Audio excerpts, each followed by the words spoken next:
C'est le moment revient sur ces séquences de séries qui nous ont marqués. Une mort brutale, des adieux déchirants ou un simple dialogue. Des séquences dont on se rappellera toujours. On pourrait les raconter encore et encore avec la même émotion. Vous vous souvenez ? C'est le moment où... If the apocalypse comes, beat me. I am the danger. You have to go back, Kate. Winter is coming.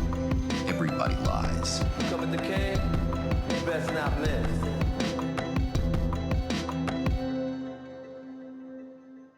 L'un des plus grands crimes liés aux séries qui pourrait vous attirer foudre et malédiction sur plusieurs générations est le spoiler.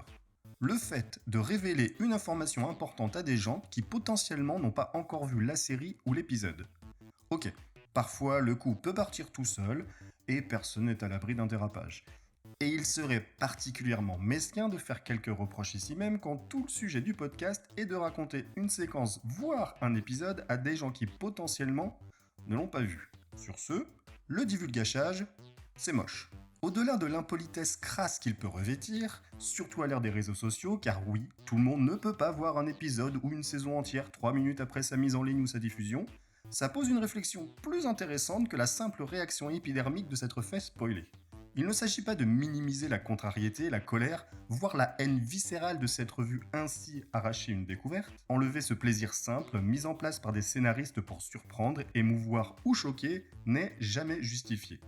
Ou alors vous êtes une sorte de sociopathe culturel et on ne peut plus rien pour vous.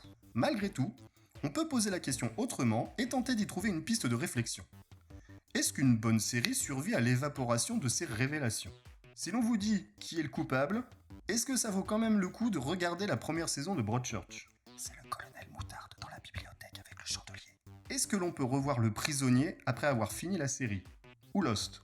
Ou X-Files ? Est-ce que si on commence par Maillard Succession avec sa saison 3, ça enlève toute envie de voir la suite et le début ? Oui, ça peut sembler étrange comme exemple, mais c'est déjà arrivé.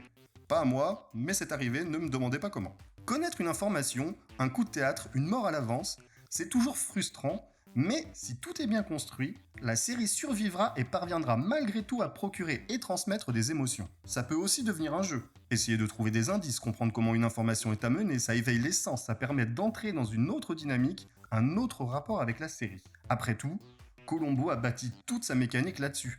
Dès la première séquence, on sait qui est le coupable et toute la série de nous montrer comment le célèbre inspecteur à la paire inoxydable va coincer le ou la meurtrière. Malgré tout, il ne s'agit pas de faire l'apologie du divulgachage, parce que la surprise fait partie de l'expérience du spectateur. Le suspense provoque littéralement des sensations physiques. Le cœur qui s'emballe, l'impression de devenir fébrile, la peur, voire l'angoisse. Cette sensation de dévastation quand un personnage meurt, ces émotions sont liées avec l'inattendu. Elles peuvent se reproduire avec un second visionnage, mais ce n'est pas tout à fait la même chose. Est-ce que l'on ressent le même effroi dans l'épisode où Carter se fait poignarder quand on sait ce qui va se passer ? Non, je vous ai rien spoilé, enfin, si vous écoutez ce podcast régulièrement, je l'avais déjà fait, c'était l'épisode 4. Une bonne œuvre survivra à n'importe quel spoiler. Si toute sa mécanique repose sur la seule surprise, alors elle est perfectible. Est-ce que Game of Thrones est une bonne série ? Ou est-ce qu'elle s'est un peu trop reposée sur le fait de tuer des personnages à intervalles réguliers ? Quand on sait qui sont les taupes, peut-on revoir les saisons de 24 ? On peut se demander si la pérennité d'une œuvre repose moins sur son caractère culte, entretenu par les fans ou les critiques, que sur sa capacité à aller au-delà de ses effets de manche. Vous avez beau connaître les morts dans Buffy, vous continuez d'être bouleversé quand elles arrivent. Parce que l'écriture ne se contente pas d'un « et là, elle meurt ». Bam bam ! Non, je ne parle pas de la mort de... Évidemment, je ne vais pas le dire, parce que ça pourrait être un futur épisode. C'est le moment où 1 plus 1 fait 1. What's he talking about? What's he talking about? Hey, I wanna know. I wanna know. I wanna know! Elliot, who are you talking to?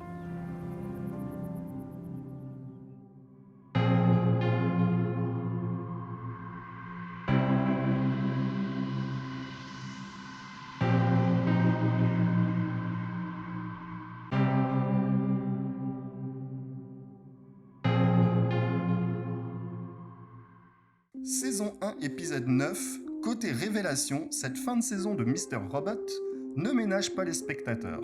On vient d'apprendre que Darlene est la sœur d'Elliot, que Mr. Robot est le père d'Elliot. Finalement, Cette série est une grande histoire de famille comme Alias a pu l'être à l'époque. Sauf que, comme dans une pub pour un célèbre opérateur téléphonique, ce n'est pas fini. L'un des grands thèmes de cette série est aussi l'aliénation. C'est la sensation qu'éprouve Elliot dans cette société et face à ce qui la constitue. Le capitalisme, le consumérisme, l'hypersocialisation, toutes ces choses qui régissent un peu notre monde. Mais Elliot est aussi un garçon qui lutte avec la réalité autant qu'avec lui-même. Il faut dire qu'il doit composer avec des traumas infantiles importants qui alimenteraient facilement plusieurs thérapies. Jusqu'à créer cette sorte d'état dissociatif que révèle ce moment. L'homme à la tête de F-Society, qui s'est avéré être son père, est en fait Elliot lui-même. On savait la série un peu tordue, mais là on atteint des sommets. Alors bien sûr, il y avait des signes, des indices, et on peut être plus ou moins perspicace que d'autres à les remarquer, les comprendre et en tirer des conclusions. Mais force est de reconnaître que c'est tellement bien écrit que même en l'ayant plus ou moins deviné, cette séquence procure de vrais frissons. Une bonne révélation est capable de survivre à elle-même. Et revoir la scène, le choc de la surprise en moins, c'est être toujours autant touché par la détresse d'Elliot, la compassion de sa sœur Darlene et de sa meilleure amie Angela. C'est éprouver une sincère tristesse face à un jeune homme qui lutte contre lui-même, contre la réalité et sa représentation. Évidemment que l'aspect « waouh » d'une telle séquence est importante. C'est un instrument de dramaturgie redoutable et il n'est pas innocent de le voir figurer en fin de saison après une longue et savante construction. Mais l'important, ou ce qu'il en reste après découverte, c'est moins la mécanique que l'émotion qu'elle procure. Finalement, c'est ce qui reste en mémoire, et c'est ce qui nous touche quand on la revoit. Ce type de retournement de situation, on a déjà pu le voir ailleurs. Mr. Robot et Sam Esmail n'inventent rien. On pense à des œuvres dans la filmographie de David Fincher ou Shyamalan. Ceux qui savent, les autres ne seront pas spoilés. Mais tout le travail préparatoire, la finesse d'écriture, la qualité de l'interprétation, c'est une convergence pour atteindre ce moment qui vous fait crier devant votre écran « Mais non !» ou « Je le savais !» et qui ensuite vous plonge dans une sorte de tristesse, de compassion devant Elliot dont le sol semble s'ouvrir sous ses pieds. Ce n'est pas de la surprise pour de la surprise, ce n'est pas seulement technique, encore moins artificiel. La révélation possède un vrai impact émotionnel sur le personnage, la série, mais surtout sur le spectateur.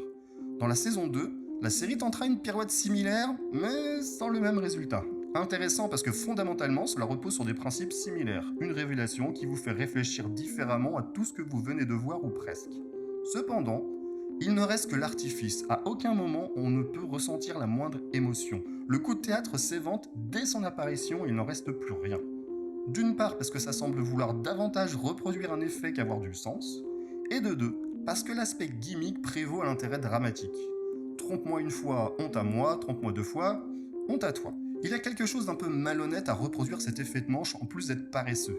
Mais cela reste intéressant à analyser et mettre en parallèle pour révéler qu'un bon ou un mauvais coup de théâtre, c'est un peu plus distinctif qu'entre un bon et un mauvais chasseur. Il y en a qui serrent l'histoire, qui a un impact sur elle et qui procure des émotions pour le spectateur.